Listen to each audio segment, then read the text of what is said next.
তো আমার ওয়াইফ খুব মাঝে মধ্যে আর কি ওই মজা করে বাচ্চারে বলে যে ইনকিলাব মঞ্চের মুখপাত্র তোমার সাথে দেখা করতে আসছে। তো আমার এই প্রথম মনে হলো কি যে আমি ভাইয়ারে বলি, ভাইয়া আল্লাহ যদি আমাকে নিয়ে যায় আমার বাচ্চাটার দিকে একটু খেয়াল রাখেন। তো এই কথাটা আমি বলতে পারিনি। আব্বার একটা মানে আপনি যদি বলেন যে আমার সারা জীবনের যেটুকুন সততা, সাহস, লড়াই, এটার দুনিয়ার সমস্ত শক্তি আমার আব্বা। আমি যদি কিছু হইলেও করতে পারি সততার সাথে, আল্লাহ যদি আমার রহম করে, তাহলে আমার ছেলে, আমার পরিবার, আমার ভাই বোন, আমার ইনকিলাব মঞ্চের ভাই বোনগুলো, এগুলো আল্লাহই দেখবে যেভাবে আল্লাহ এখন আমাদেরকে দেখতেছে। সুতরাং কারো কাছে আর কোনো প্রত্যাশা নেই। সবাই যখন মৃত্যুটাকে ভীষণ ভয় পায়, আমি তখন হাসতে হাসতে আল্লাহর কাছে ভীষণ সন্তুষ্টি নিয়ে পৌঁছতে চাই যে আমি একটা ন্যূনতম ওই জীবনটা লিড করতে পারলাম, যে আমি একটা ইনসাফের হাসি নিয়ে আমি আমার আল্লাহর কাছে পৌঁছতে চাই। সুতরাং আগামী 50 বছর বাঁচলাম, কোনো ইম্প্যাক্ট তৈরি হলো না আমারে দিয়ে, দেশের জন্য, রাষ্ট্রের জন্য, উম্মার জন্য, জাতির জন্য। কিন্তু আমি ধরেন 5 বছর বাঁচলাম, সেটার মধ্য দিয়ে যদি আগামী 50 বছরের ইম্প্যাক্ট তৈরি হয়, তাহলে অনেকদিন বেঁচে থাকায় কি সাফল্যের বলেন? শহীদ প্রেসিডেন্ট জিয়াউর রহমান কয়টা দিন বেঁচেছেন, কিন্তু ভাবেন আজকে পর্যন্ত উনি আমার অনুপ্রেরণা। হাঁটতে হাঁটতে আমার পা ফুলে যায়। আমি আমার টিম সেদিনকে ব্যাগের মধ্যে জুতো নিয়ে তারপরে একটা শপিং মলে ঘুরছিলাম, মানে পা ফুলে গেছে, পা জুতোয় ঢুকাতে পারছিলাম না। তো জিয়াউর রহমানের একটা ওনার গল্প মনে পড়ছিল, যিনি মাইলকে মাইল যখন হাঁটতেন ওনার সাথে স্টাফদের পা ফুলে যেত, কিন্তু ওনার তো আর্মি ট্রেনিং আছে। তখন তাকে বলতো যে স্যার আপনার তো আর্মি ট্রেনিং, আমরা তো আর পারি না। এই জন্য ওনাকে মানুষ রাখাল রাজা বলতো। তা আমরাও সারা বাংলাদেশের 56,000 বর্গ মাইলে হাঁটতে চাই। আমরা ইনসাফের চাষাবাদ করতে চাই, একটা স্বাধীন সার্বভৌমত্বের সততার বাংলাদেশ তৈরি করতে চাই। আল্লাহ যে কয়দিন হায়াতে রাখবেন এই লড়াইটা করব। যেদিন নিয়ে যাবেন আমি স্বপ্ন দেখে যেতে চাই, আমি আমাদের এমন টিম, আমি আমার সন্তানকে রেখে যেতে চাই, আমার মৃত্যুর পরে যেন এই লড়াই বন্ধ না হয়, এই লড়াই যেন বাংলাদেশে কিয়ামত পর্যন্ত জারি। আসসালামু আলাইকুম প্রিয় দর্শক, সবাইকে স্বাগত জানাচ্ছি, ধন্যবাদ জানাচ্ছি।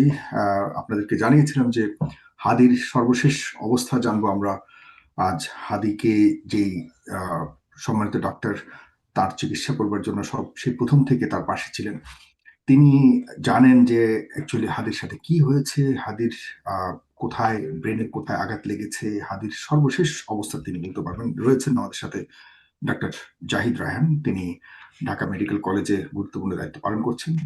আমি জনাব আহ, জাহিদ রায়হান, আপনাকে ধন্যবাদ জানাচ্ছি আমার সাথে। আপনি শুনতে পাচ্ছেন আমাকে?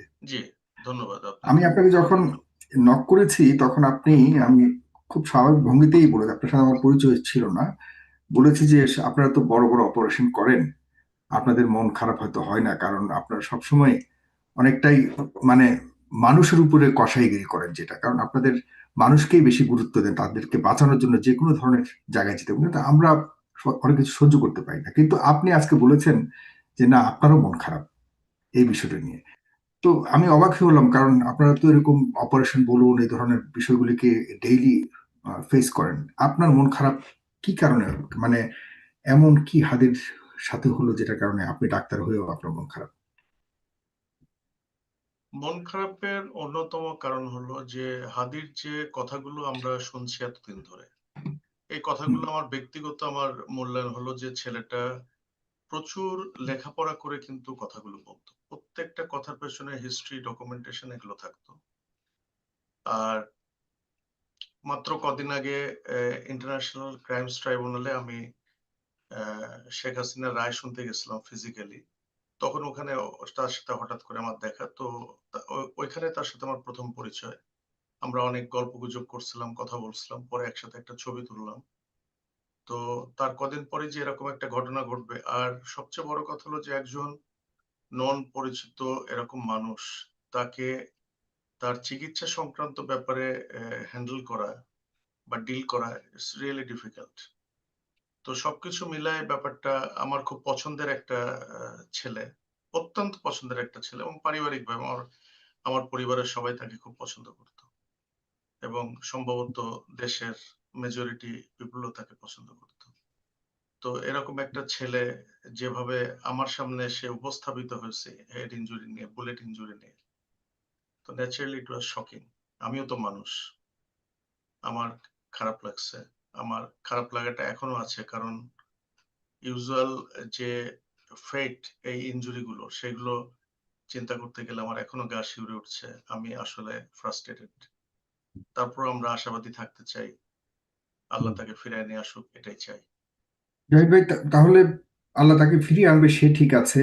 সে তো একটা অলৌকিক বিষয়, আমরা সবাই দোয়া করছি যেন আল্লাহ তাকে ফিরিয়ে দেয়। কিন্তু আপনাদের মেডিকেলের সায়েন্সে যেভাবে আপনারা দেখছেন, সেই চোখে কি অবস্থায় রয়েছে বর্তমানে, আর কি অবস্থায় এসছিল? কারণ হলো, প্রথম থেকে আমরা শুনেছিলাম, আপনি যদিও এগুলি ক্ল্যারিফাই করেছেন অনেকবার, তারপরে একটু আমাদের দর্শকের জন্য যদি বলতেন, যে শুনেছিলাম তার কানের পাশ দিয়ে বুলেট চলে গেছে।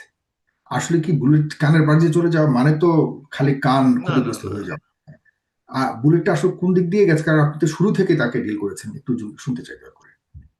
অ্যাকচুয়ালি হাদির ভাইয়ের রেফারেন্সে আমি বলি, হাদির ভাই ছিল হাদির সাথে।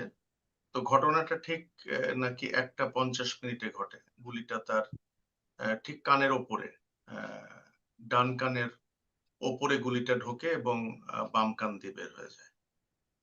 তো এটা মানে একটা এক কান দিয়ে একটা ঢুকে, এই ডান কান দিয়ে ঢুকে এদিক দিয়ে বের হয়ে যায়? ডান কানের ঠিক ওপর দিয়ে এটা ঢোকে গুলিটা, হ্যাঁ। এবং বাম কানের এদিক দিয়ে গুলিটা বের হয়ে গেছে। ও মাই! মানে আমরা তো ভেবেছিলাম হয়তো না, না, এদিক না। দিয়ে হয়তো চলে গেছে, মানে মিস টার্গেট হয়েছে, বা এরকম কিছু একটা। শুরু থেকে না, এরকমটাই বুঝেছি যে হয়তো। probably very professional someone had killed him. একদম ঠিক কানের উপরে গুলিটা লাগছে। এক দিক দিয়ে ঢুকছে, আরেক দিক দিয়ে বের হয়ে গেছে। এবং পুরা মগজকে ছিদ্র করে একদিক দিয়ে ঢুকে আরেক দিক দিয়ে বের হয়ে গেছে। তো আমি যখন হাদিকে রিসিভ করি, তখন already Build a website you love. Hospital জি। এমার্জেন্সিতে তাকে অলরেডি টিউব দিয়ে দেওয়া হয়েছে। আমি 2:30 পৌনে 3টার দিকে আমি হসপিটাল অ্যাটেন্ড করি। আমার হসপিটালের ডিরেক্টর আমাকে ফোন করেন। তার আগে অবশ্য আমি এটা জানতে পারি। তখন আমি রেডি হচ্ছিলাম, যা হোক এসে দেখলাম যে হাদি অলরেডি ইনটিউবেটেড। তাকে চেস্ট ড্রেন দেওয়ার পরিকল্পনা চলতেছে। এর মধ্যে একজন সনোলজিস্ট এসে তার অ্যাবডোমেন আল্ট্রাসোনোগ্রাম করলেন। তো ওই মুহূর্তে আসলে আমাদের সেরকম কিছুই করার ছিল না। তার পিপল মিড ডাইলেটেড ছিল। তো অ্যানেস্থেশিয়া যিনি প্রফেসর ছিলেন, উনি বললেন যে হাদির তো রেসপিরেটরি এফোর্ট আছে, তার মানে নিঃশ্বাস প্রশ্বাস নেওয়ার যে স্বাভাবিক যে এফোর্ট, সেটা তার আছে। তো তখন আমরা সিদ্ধান্ত নিলাম যে আমরা এখন স্ক্যানিং করতে যাব। সিটি স্ক্যান করার পর ইমেজটা দেখে আমরা সিদ্ধান্ত নেব কি করা যায়। হুম। তো আমরা দেরি করি নাই। প্রাইমারি রিসাসিটেশনের পরেই আমরা হাদিকে নিয়ে যাই সিটি স্ক্যান রুমে। তার স্ক্যানিং করলাম। স্ক্যানিং করে যেটা দেখলাম যে মগজের যে কাণ্ড, যেটাকে বলে ব্রেন স্টেম, মিড ব্রেনের ঠিক সামনে দিয়ে বুলেটটা গেছে।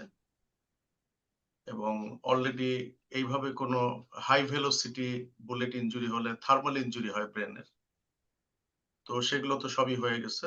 তারপরে আমরা তাকে ওটিতে নিলাম।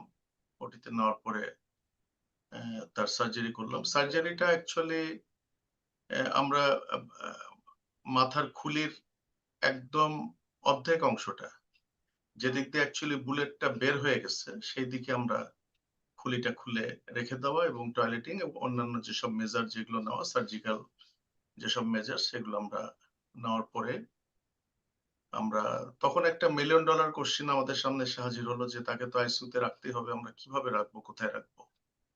কারণ ঢাকা মেডিকেলে তখন মানে খুবই হযবরল অবস্থা। মানে হাজার হাজার মানুষ হসপিটাল করিডোরে, বাইরে, লবিতে, এমার্জেন্সি লবিতে, আমাদের বাগান গেট, মাঝের যে গেটটাকে বলা হয় বাগান গেট, সে বাগান গেটে শত শত হাজার হাজার মানুষ, করিডোরে মানুষ। তো তখন পেশেন্টের যারা অ্যাটেন্ডেন্ট এবং আত্মীয় স্বজন, তারা সবাই মিলে সিদ্ধান্ত নিলেন যে ওনাকে এভারকেয়ারে নিয়ে যাওয়া হবে আর কি। তো সেই অনুযায়ী তারা পেশেন্টকে এভারকেয়ারে নিয়ে গেছেন। ওখানে উনি এখন আছেন, এই আর কি। তার মানে আপনি হ্যাড কিল্ড হিম, কিল্ড শব্দটা ব্যবহার করেছেন। এটা কি আপনি ইচ্ছাকৃতভাবে করেছেন, নাকি আসলে আপনি মনে করছেন যে ডাক্তার হিসেবে তাকে আসলে ইডি এরকম কিছু ভেবে নিতে পারি আমরা, নাকি কি না, বলতে এটা পারি? তো এটা তো এটা তো মানে হত্যাকাণ্ড। এটা তো কেউ তাকে গুলি করে হত্যা করছে, মানে হত্যা করার উদ্দেশ্যে তাকে গুলি করছে। হ্যাঁ, মানে তার মানে কি তার শারীরিকভাবে মানে মেডিকেলের ভাষায় কি সে কিল আমরা মানে বলতে মেরে পারি? ফেলা, আমি এটা মিন করি নাই। আচ্ছা, attempt to kill. Attempt to, আচ্ছা আচ্ছা, বুঝতে সরি, পেরেছি। সে না তো কারণ আমি এখনো পর্যন্ত বুঝছি। হ্যাঁ, আমি না এখন পর্যন্ত আমরা আসলে বুঝতে পারছি না সে কি আসলে ক্লিনিক্যালি এখনো জীবিত আছে না নাকি, না না যে না না, পরিস্থিতির কথা বললেন he is clinically alive. Clinical life, তো তার মানে ফিরে আসার সম্ভাবনা কতটুকু দেখেন, মানে এই অবস্থাতে যেটা আপনি এটা বর্ণনা করলেন? এটা এটা এটা উত্তর দেওয়ার ক্ষমতা আমার নাই, সম্ভবত কোনো নিউরোসার্জনের এই ক্ষমতাটা নাই, তবে উনি বেঁচে আছেন। অ্যান্ড কিন্তু পুরো বিষয়টা তো নিউরো সার্জন রিলেটেড। না, ডেফিনেটলি, কিন্তু আসলে এগুলো তো উত্তর দেওয়া যায় না, কারণ হুম ব্রেনের হুম। ক্ষেত্রে অনেক ক্ষেত্রে অনেক মিরাকুলাস ঘটনা ঘটে, যেগুলো হয়তো আপনারা বিভিন্ন সময় আপনারাও দেখে থাকবেন, শুনে থাকবেন বা পড়ে থাকবেন। অনেক মিরাকুলাস ঘটনা ঘটে। অ্যাকচুয়ালি হাদির যেখানে ইনজুরিটা হয়েছে, এটা অ্যাকচুয়ালি ব্রেনের সাথে রেস্ট অফ সামওয়ানস বডির একটা কানেক্টিং রুট। হুম। এটা কানেক্ট করে ব্রেনের সাথে, শরীরের অন্যান্য অংশের সাথে কানেক্ট করে। তো ওই জায়গায় বুলেট ইনজুরিটা হয়েছে, তবে কমপ্লিট ইনজুরি তো হয় নাই, ওটার এক পাশ দিয়ে বুলেটটা চলে গেছে, কিন্তু আচ্ছা। পুরোটাই তো মগজ। সুতরাং ব্রেন স্টেম কমপ্লিটলি ড্যামেজ না হলেও তার আশেপাশে তো ব্রেন ম্যাটার ড্যামেজ হচ্ছে ডেফিনেটলি। হুম। সুতরাং সে কতখানি কিভাবে রিকভার করবে বা করবে না, এটা বলা খুব difficult. Honestly speaking, it is very difficult. বলাটা ডিফিকাল্ট। ধরুন মিরাকুলাসলি আপনি যেভাবে বলেছেন ফিরে আসলো, এরপরে তার সুস্থভাবে স্বাভাবিক স্বাভাবিক জীবনে ফিরে আসার সম্ভাবনা কতটুকু থাকবে? এটা খুব ডিফিকাল্ট এই এটা। ধরনের কেস কি আপনাদের কাছে এর আগে এসছে, বা আপনার জীবনে এরকম কেস এসছে যেটা? হ্যাঁ, প্রচুর প্রচুর প্রচুর। আচ্ছা। হুম। রিকভারি রেটও পুয়ার, কম, তবে একেবারেই যে এগুলো রিকভার করে না সেরকমও না। ফুললি রিকভারি তো আর হওয়ার সুযোগ নেই, যেভাবে আপনি বললেন ফুল যে। রিকভারি হওয়াটা ডিফিকাল্ট। হয়তো হিউজ, যদি আল্লাহ হাদিকে ফিরায় দেয়, তো তার হিউজ মরবিডিটি থাকবে। তো এভার কেয়ার থেকে বিদেশে নেওয়ার সিদ্ধান্ত নেওয়া হয়েছে, এইটি কেন নেওয়া হচ্ছে? আমাদের দেশে কি এই ট্রিটমেন্টটা আর হচ্ছে না, বা সর্বোচ্চ চেষ্টা করে কি তাকে কি আমাদের এটা দেশে রাখা যাচ্ছে না? এটা অ্যাকচুয়ালি আমাদের বর্তমান সরকারের খুবই একটা, আমি বদান্যতা বলবো, যে পেশেন্ট এবং পেশেন্টের অ্যাটেন্ডেন্ট নেয়ার দেয়ার যারা আত্মীয় স্বজন, তাদের সেন্টিমেন্টকে এবং তাদের ইচ্ছাকে সর্বোচ্চ গুরুত্ব দিয়ে ওনারা সিদ্ধান্ত নিয়েছেন। ঠিক এই জায়গাটাতে মেডিকেল সায়েন্সের যে এক্সপ্লানেশন গুলো, যে ব্যাখ্যাগুলো, এগুলো আমি বলবো যে এটা টোটো ফলো করা হয় নাই, হয়ও না। এবং আমি গভর্নমেন্টের ক্ষেত্রেও বলবো না, যাদের অ্যাবিলিটি আছে তারাও তো শেষ মুহূর্ত পর্যন্ত আশা ছাড়ে না, সর্বোচ্চ চেষ্টা দিয়ে তারা যেখানে ভালো মনে করে সেখানে নিয়ে যায়। তো এখানেও হুম। ব্যাপারটা এরকমই হয়েছে। এটা এখানে চিকিৎসা ব্যবস্থার একটা লিমিটেশন আছে, বা এই পর্যন্ত, এরপরে আর কোনো চিকিৎসা নাই, এর ফার্দার ট্রিটমেন্ট, ওভারসিজ ট্রিটমেন্ট ভালো, সেজন্য নিয়ে যাওয়া হচ্ছে। বিষয়টা ঠিক এরকম না, ঠিক এরকম না। এখন পেশেন্টের আত্মীয়স্বজন চাচ্ছেন রোগীকে বাইরে নিয়ে যাওয়ার জন্য, সরকার সর্বোত্তক সহযোগিতা করছেন। আহ, এটাই সবচেয়ে বড় কথা। মানে ব্যাপারটা এরকম না যে বাংলাদেশ ফেইল, তার আরো এমন চিকিৎসা দরকার যেটা বাংলাদেশে নাই, এমন কোনো ঘটনা না না নয়। না, আমি আমি খুব কনফিডেন্টলি বলছি, এভার কেয়ার হসপিটালের আইসিইউ ম্যানেজমেন্টটা এটা আহ, খুবই স্ট্যান্ডার্ড, খুবই স্ট্যান্ডার্ড। আপনি হুম জানেন বেগম খালেদা জিয়ার চিকিৎসা ওখানে চলছে, এবং হুম। ওখানে যারা চিকিৎসা করছেন তারা তো সবাই আহ, আমাদের পরিচিত ঘনিষ্ঠজন, আমাদের কলিগস কেউ হয়তো সরকারি চাকরি ছেড়ে ওখানে জয়েন করছেন। আমরা তো সব খবরই পাই। আসলে ওখানে ওখানে emergency management is very healthy, খুবই ভালো। তারপরেও ওনারা পেশেন্ট অ্যাটেন্ডেন্ট নাকি যখন কোনো নিতে চাচ্ছেন। দুর্ঘটনা, কোনো সামনে এমন কোনো দুর্ঘটনার অংশীদার হতে চাচ্ছে না এবার কেয়ার, এই জাতীয় অনেক না কিছুই তো না আবার না ঘটে? না না না না, এটা এভার কেয়ারের কিন্তু কোনো বিষয় না, বা এভার কেয়ারের বাংলাদেশ কোনো সরকার বিষয়। বা এরকম অনেক কিছু তো থাকে আমাদের, না না না, এটা যেহেতু রাজনীতি। আমি আমি বলি, আমি যখন অপারেশনের সিদ্ধান্ত নিলাম, আমি যখন অপারেশনের সিদ্ধান্ত নিলাম তখন তো আপনি জানেন যে পেশেন্টের অ্যাটেন্ডেন্টের পারমিশন নেওয়া লাগে, কনসেন্ট নেওয়া লাগে। এক্স্যাক্টলি। তো হাদির ভাইকে যখন আমি জিজ্ঞেস করলাম যে আমরা এটা করতে চাচ্ছি, আপনারা রাজি কিনা? তো হুম। তখন ও বলল, আমাকে সরাসরি বলল যে আমার ভাই হয়তো বেঁচে নেই, তারপর আপনারা যেটা ভালো মনে করেন করেন। তা আমি বললাম যে না, উনি বেঁচে আছেন। আমি কনফিডেন্টলি বলছি উনি বেঁচে আছেন। উনি বেঁচে না থাকলে আমরা হাত দিতাম না। উনি ডেফিনিটলি বেঁচে আছেন। তো তাদেরও যেটা কনসেন্ট, তারা যেটা কাজ করতে আমাদের অনুমতি দিচ্ছেন সেটা জেনে শুনে বুঝে। এখানে কোনো মানসিক চাপ বা পেশেন্টের তরফ থেকে চাপ, কোনো সামাজিক চাপ এরকম কোনো কিছু কিন্তু আমাদের উপর নাই। আমরা খুব আ কমফোর্টেবলি কাজগুলো করছি এবং এখনো করে যাচ্ছে। এখন এভার কেয়ার হসপিটালে আজকে আমি নিজেও গেছিলাম। হুম। আমি হাদিকে দেখে আসছি। আমার পার্সোনাল ইন্টারেস্টে আমার কয়েকজন কলিগস আমার সাথে ছিলেন। আমরা সবাই মিলে দেখে আসছি, তার খোঁজ খবর নিচ্ছি। আজকে সকালে হাদির আরেকটা সিটি স্ক্যান হয়েছে, ওটাও আমরা দেখে আসলাম। আগের সিটি স্ক্যানের সাথে কম্পেয়ার করলাম। বিফোর সার্জারি কেমন ছিল? এগুলো নিয়ে আমরা ডিসকাশন করলাম। হাদির ভাই, আত্মীয়স্বজন তাদের সাথেও কথা বললাম। দে আর দে আর স্যাটিসফাইড।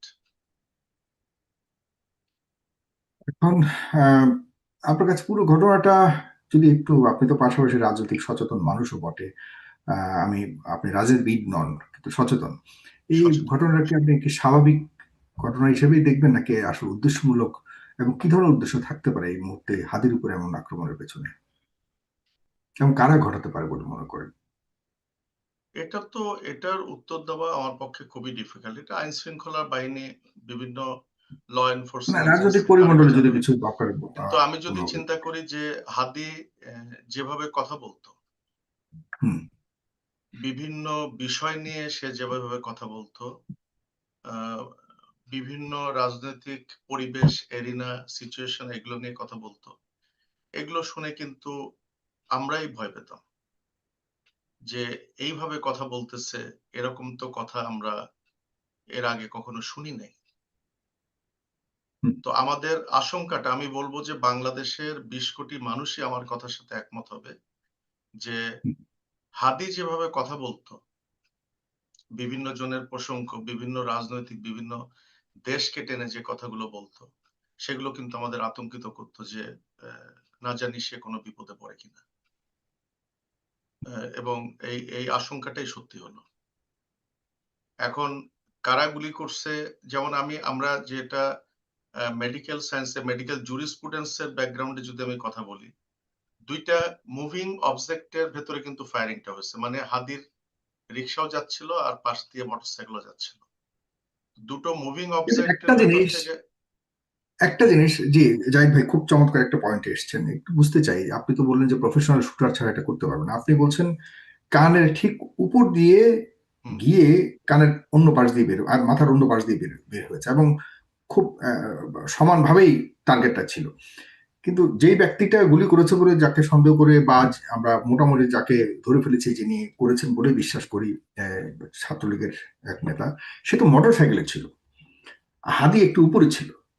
টার্গেটটা কিভাবে এখান থেকে এখানে গেল, এই এই পরিমাপে আপনার কোনো ধরনের কিছু বলবার আছে কিনা? এটা অ্যাকচুয়ালি আমি যেটা বললাম যে এদিক থেকে ঢুকে ওদিক দিয়ে বের হয়ে গেছে, এটা অ্যাকচুয়ালি বোঝার জন্য আমি বলছি। অ্যাকচুয়ালি একটু আপস অ্যান্ড ডাউনস ছিল বুলেটের ডিরেকশনের। হুম। যেমন হুম। আমরা কানের উপর দিয়ে আমরা বলি টেম্পোরাল বোন দিয়ে বুলেটটা ঢুকছে, কিন্তু আচ্ছা, হয়তো এদিক দিয়ে ঢুকে ওদিক দিয়ে এভাবে বের হতে পারে, এমন হুম, হতে পারে। আচ্ছা, ঘটনাটা এরকমই ঘটছে, এরকমই এটা ঘটছে। খুব তবে কাছ থেকেই কি হয়েছে, এটা একদম যে অবস্থা দেখেছেন, খুব একদম কাছ থেকেই গুলিটা করা হয়েছে, ব্যাপারটা কি এরকম দেখেছেন? বুলেটের যে এক্সিট উন্ড এবং হুম।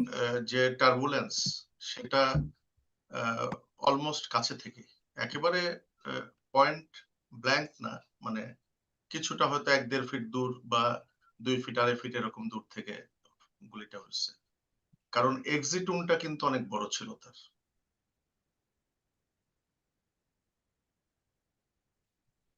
কি বলবো, খুবই দুঃখজনক, খুবই দুঃখজনক। এখন আহ আরো ইয়ের কথা বলুন, যদিও পলিটিক্যাল কথাবার্তা আপনার সাথে কি বলবো জানি না, আপনি যদি পলিটিক্যালি, আহ যদি পলিটিশিয়ান নন, এরকম আরো টার্গেটের কথা শোনা যাচ্ছে। এবং সামনে নির্বাচন ঘিরে এই ধরনের বিষয়গুলি ঘটবার সম্ভাবনাকে আপনি কিভাবে দেখেন? এই বিষয়ে যদি কোনো কিছু বলবার থাকে, আমি জানি না, ডাক্তাররাও তো, বলবার আপনারাও তো থেকে পলিটিক্স করেন, আপনারা খুব না বেশি না আমরা সচেতন মানুষ। আমরা ডেফিনেটলি রাজনৈতিক সচেতন, এবং আমি সবসময় একটা কথা বলি যে আমি যেহেতু ভোটার, আমি যেহেতু ভোট দিই, আমার একটা রাজনৈতিক চিন্তা ভাবনা থাকতেই পারে, এবং সেটা আমি Exactly. কারো না কারোর সাথে আমি শেয়ার করতে পারি।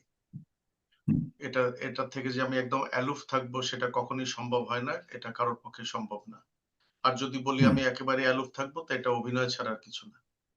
কালকেই গণ অধিকার পরিষদের রাশেদ আমাকে ফোন করছিল। ওর বাড়ি আমার পাশের জেলায়, ঝিনাইদহে। তো ও অ্যাকচুয়ালি ফোন করছিল হাদির ব্যাপারে খোঁজ খবর নেওয়ার জন্য। তো ও যে কথাটা হুম, আমাকে বলল যে আমার নির্বাচনী এলাকাতে আমি প্রায় তো যাচ্ছি, এবং রাত 10টা-11টার দিকে আমি উম ঢাকার উদ্দেশ্যে আবার রওনা দিই। তো আজকে এই ঘটনার পরে আমি কিন্তু মাগরিবের নামাজের পরে রওনা দিছি। কারণ আমি কোনোভাবেই আর ভরসা পাইনি ওখানে থাকার। তো এই যে পলিটিশিয়ানদের মধ্যে যারা ইলেকশন করবে ভবিষ্যতে, তাদের ভেতর যে অ্যাজিটেশন যেটা শুরু হয়েছে হাদির এই বুলেট ইনজুরির পরে, এটা তো ডেফিনিটলি আমাদের একটা ডিটোরিয়েশন, প্রেজেন্ট সিচুয়েশনের একটা ডিটোরিয়েশন। আবার হুম, আরেকটা জিনিস যদি আমি এভাবে চিন্তা করি যে হাদি যেভাবে কথা বলতো এবং যেভাবে সে ফ্রিলি ঘুরে ফিরে বেড়াতো without any protection and security, হুম। এটাও আমি বলবো গত 1 বছরের ডেফিনেটলি একটা ডেভেলপমেন্ট, যে আমি যাই বলি না কেন আমি সিকিউরড, আমি কোনো বিপদে পড়বো না, আমার সামনে কোনো বিপদ নেই, আমি যা মনে করি, আমার মন যা বলে আমি মুখে তাই বলতে পারি। এক্স্যাক্টলি। তো এই জিনিসগুলো আমাদের সবকিছুই কিন্তু এখান থেকে, যে কোনো খারাপ কিছুর ভেতর দিয়েও ভালো চিন্তা করতে হবে, যে কোনো কিছু ভালোর ভেতর দিয়ে আমাদের আরো আরো ভালো চিন্তা করতে হবে। তার মানে সেই চিন্তা করেও আহ, মনে হয় না যে খুব বেশি ঠিক করেছে। কারণ আসলেই তো কথা বলে সে মুক্ত ছিল না, কোনো না কোনো না, ভাবে টার্গেট হয়েছে। তার মানে টার্গেট হয়েছে। এক্ষেত্রে আমরা বলতে পারি যে দেশ এখনো পর্যন্ত টার্গেট মুক্ত হয়নি।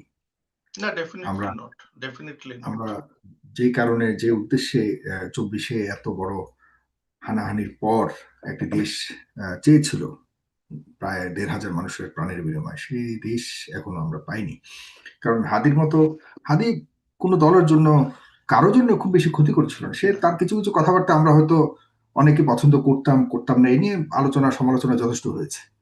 কিন্তু সে কারোর জন্য থ্রেট ছিল, যাকে, যে কারণে তাকে এতটা মর্মান্তিক ভাবে, মানে কি বলবো, নির্মম ভাবে তাকে হত্যার শিকার হতে হবে বা তাকে মেরে ফেলতে হবে, এরকম ছিল না। আমরা এটার মাধ্যমে যারাই মেরেছে, যে পক্ষ মেরেছে, তাদের চিন্তা ভাবনা যে কতটা ভয়ঙ্কর, হুম। এটি ভাববার আবারও সুযোগ দিয়েছে আল্লাহ আমাদেরকে।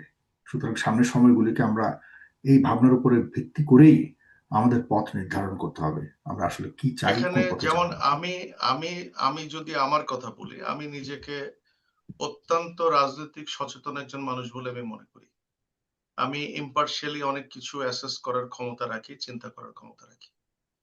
তো হাদি যে কথাগুলো বলতো, আমি যদি নিজেকে দেশপ্রেমিক হিসেবে দাবি করি, আমি যদি নিজেকে একজন স্বাধীন দেশের স্বাধীন নাগরিক হিসেবে চিন্তা করি, তাহলে আমি বলবো যে হাদি যা বলছে এতদিন, তার 90-95% কথাই ঠিক।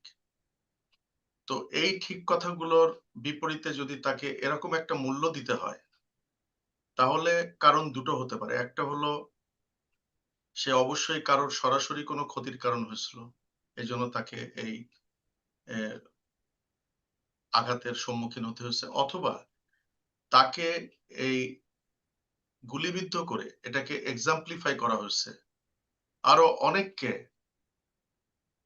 সতর্ক করে দেওয়ার জন্য। এই দুটোর কোনো একটার কারণের বলি হয়েছে আমাদের হাদি। এক্স্যাক্টলি। অনেক গভীরের বিষয়, এটাকে হালকা ভাবে নেওয়ার কোনো সুযোগ নেই। কোনো সুযোগ আমি নেই। গতকালকে আপনারা যারা দেখছেন প্রিয় দর্শক, আপনারা হয়তো আমি যে নিজে কথা বলি সে জায়গায়, সে ভিডিওগুলি দেখেন কিনা জানি না, আমি এটা বিশ্লেষণ করেছি গতকাল। আপনি যেটা মাত্র ইঙ্গিত দিলেন, এটা আমি বিশ্লেষণ করে আচ্ছা, মোটামুটি অনেকেই আমার আমার কথাগুলোকে সমর্থন করেছেন। তো আমাদেরকে আরো সচেতন হওয়া উচিত এবং ঐক্যবদ্ধভাবে থাকার বিকল্প আর কোনো কিছু হতে পারে না। আমাদের মধ্যে, আমি বারবার বলেছি যে আমাদের মধ্যে যে ডিভাইড অ্যান্ড রুল, এই বিষয়টি মারাত্মকভাবে চলেছে, যে কারণে সুযোগ পেয়েছে। আর সুযোগ দেখেন, ঘটনার পরেও আমরা আসল খুনিকে, তাদেরকে না খুঁজে না, যারা এখন সামনে রাজনীতি করছে, একে অপরকে আমরা টার্গেট করা শুরু করেছি। দিস ইজ দ্য এটা সাকসেস। দুঃখজনক। সাকসেস হ্যাঁ, অফ দ্যাট না, কিলার গ্রুপ। দুঃখজনক না, ওই যে কিলার গ্রুপের এটা সাকসেস। এই বিষয়গুলোকে আমরা এখনো বুঝতে পারিনি।